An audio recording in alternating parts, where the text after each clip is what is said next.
Assalamualaikum warahmatullahi wabarakatuh. Welcome back again to my YouTube channel. So today I will read article and give the conclusion and then the example. First, my name is Bunga Tiara Putri and let's get started. Method of education East versus West. A teacher from a Western country recently visited an elementary school in an Asia country. In one class, she watched 60 young children as they learned to draw a cat. The teacher drew a big circle on the blackboard and 60 children copied it on their papers. The teacher drew a smaller circle on top of the first and then put two triangles on top of it. The children drew in the same way. The lesson continued until there were 61 identical cats in the classroom. Each student's cat looked exactly like the one on the board. The visiting teacher watched the lesson and was surprised. The teaching methods were very much different from the way of teaching in her own country. A children's art lesson in her own country produced a room full of unique pictures, each one completely different from the others.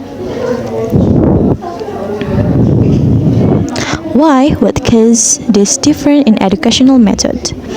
In a classroom, in any country, the instructor teaches more than art or history or language. He or she also teaches culture, the ideas and beliefs of that society.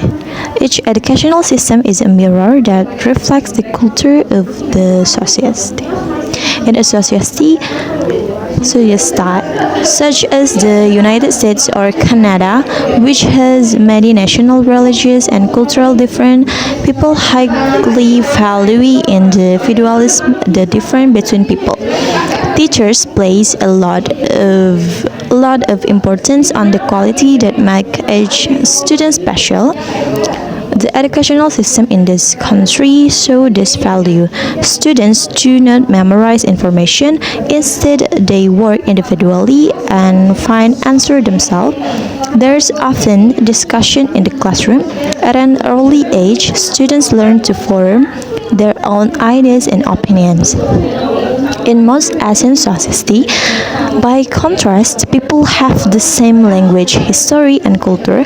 Perhaps for this reason, the educational system in much of the Orient reflects society belief in group goals and purposes rather than individualism. Children in China, Japan, and Korea often work together and help each other on assessment. In the classroom, the teaching methods are often very formal. The teacher lectures and the student listen. There is not much discussion. Instead, the student recite rules or information that they have memorized.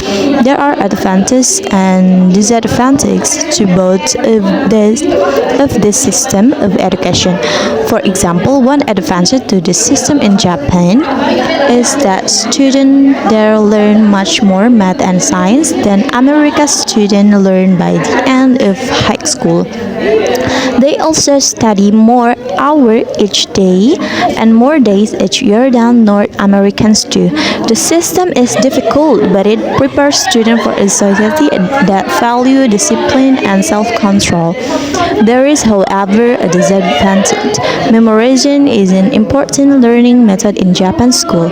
Yet, many students say that after an exam, they forget much of the information that they have memorized. The advantage to the educational system in North America, on the other hand, is that students learn to think for themselves. The system prepares them for a society that values creative ideas. There is, however, a disadvantage. When students graduate from high school, they haven't memorized as many basic rules and facts as students in other countries have. And the conclusion is the article shows the educational method in the East and the West reflect their respective cultural value. In the West, education emphasizes individualism and creativity. encouraging students to think critically and express themselves. In the S, education focus on group work, uniformity, and discipline, with more formal method and an emphasis on memorization. Example based on fact, a student from Japan might be more accustomed to exam that does memorization, while a student from the United States often face exam that require them to analyze and provide personal viewpoints. Example based on personal experience. For example, a student from Indonesia may feel more comfortable working in group and listening to teacher instruction without much discussion, whereas a student from America might be used to classroom discussion and question that invite personal opinion.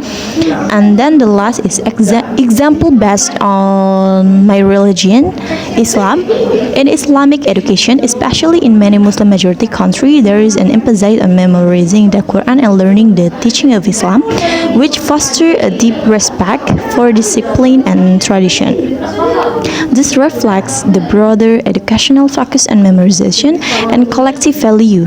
In contrast, Western education may place less emphasis on religious memorization and more on critical thinking and questioning, aligning with value of individualism and diverse perspective. I think that's all from me. Thank you for watching. See you. Bye bye. Wassalamualaikum warahmatullahi wabarakatuh.